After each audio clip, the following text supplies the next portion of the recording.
Hello friends, YouTube era channel पे आपका स्वागत है। ये सेल बायोलॉजी सीरीज़ का दूसरा वीडियो है जिसके अंदर हम बात करने वाले हैं ग्लाइऑक्सिसोम्स के बारे में।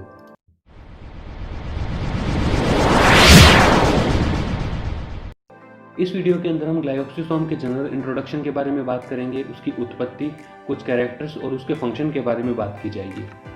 सबसे पहले बात करते हैं हम ग्लाइऑक्सिसोम्स की परिभाषा के बारे में। हम कुछ इस प्रकार से परिभाषित कर सकते हैं कि ग्लाइऑक्सिसोम कुछ स्पेशल टाइप के पेरोक्सिसोम्स होते हैं जो प्लांट टिश्यू के अंदर पाए जाते हैं। प्लांट टिश्यू में भी पर्टिकुलरली उन टिश्यू के अंदर पाए जाते हैं जहाँ पे फैट का स्टोरेज काफ़ी ज़्यादा होता है, जैसे अंकुरित बीज के अंदर।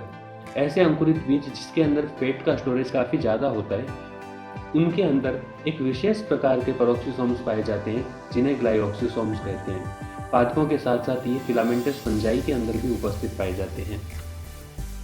कुछ फैक्ट्स के बारे में अगर बात की जाए तो ग्लाइऑक्सिसोम्स माइक्रोबॉडीज होते हैं। ग्लाइऑक्सिसोम सूक्ष्मकाय होते हैं जिसकी खोज सबसे पहले हैरी बीवर्स के द्वारा की गई थी।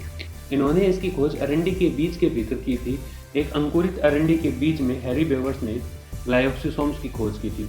ये मुख्यतः पादपों के अंदर पाए जाते हैं। एनिमल सेल्स के अंदर ग्लाइऑक्सिसोम का पूर्णतः अभाव पाया जाता है और पादपों में भी उन टिश्यू के अंदर जहाँ पर फैट का स्टोरेज काफ़ी ज़्यादा होता है, जैसे कैस्टर सीड के अंदर, ग्राउंडनट मूंगफली के अंदर, अरंडी के बीज के अंदर, जहाँ पे फैट का स्टोरेज काफ़ी अधिक मात्रा में पाया जाता है, पर्टिकुलरली उन सेल्स के अंदर ग्लाइऑक्सिसोम्स उपस्थित पाए जाते हैं। इसके साथ साथ ये यीस्ट सेल के अंदर, न्यूरोस्पोरा सेल के भीतर भी उपस्थित पाए जाते हैं।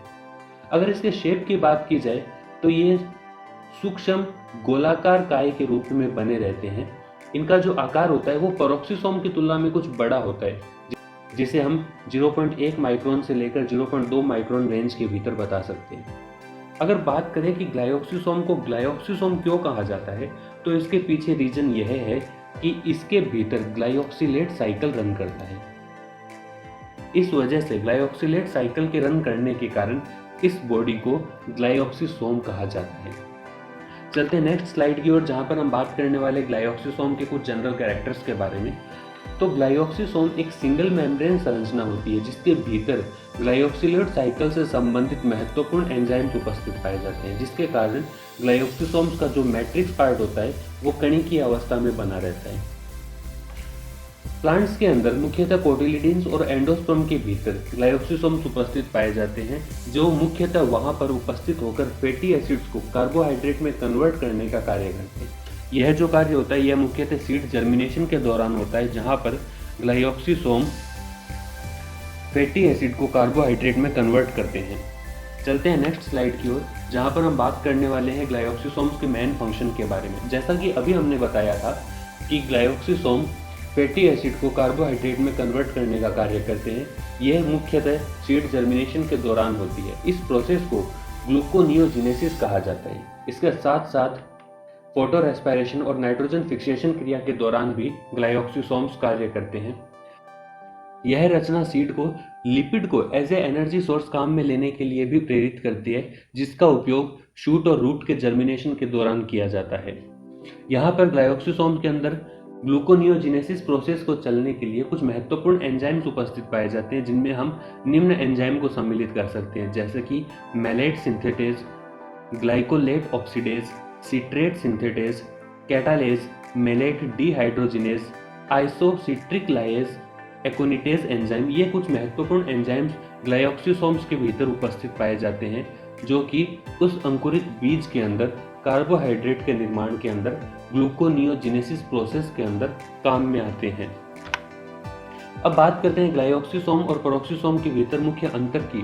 तो यहाँ पर हम कह सकते हैं कि ग्लाइऑक्सिसोम केवल और केवल पादप कोशिकाओं के भीतर और फिलामेंटस फंजाई के भीतर उपस्थित पाए जाते हैं। वहीं पेरोक्सिसोम्स प्लांट सेल के साथ साथ एनिमल सेल में भी उपस्थित होते हैं, मुख्यतः यूकेरियोटिक सेल्स के भीतर उपस्थित पाए जाते हैं।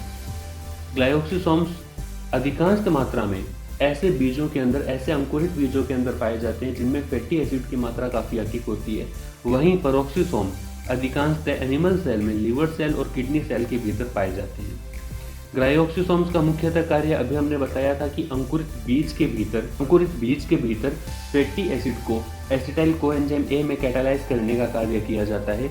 वहीं पेरोक्सिसोम के द्वारा फैटी एसिड के लॉन्ग चेन को बीटा ऑक्सीडेशन के दौरान ब्रेकडाउन करने का कार्य किया जाता है।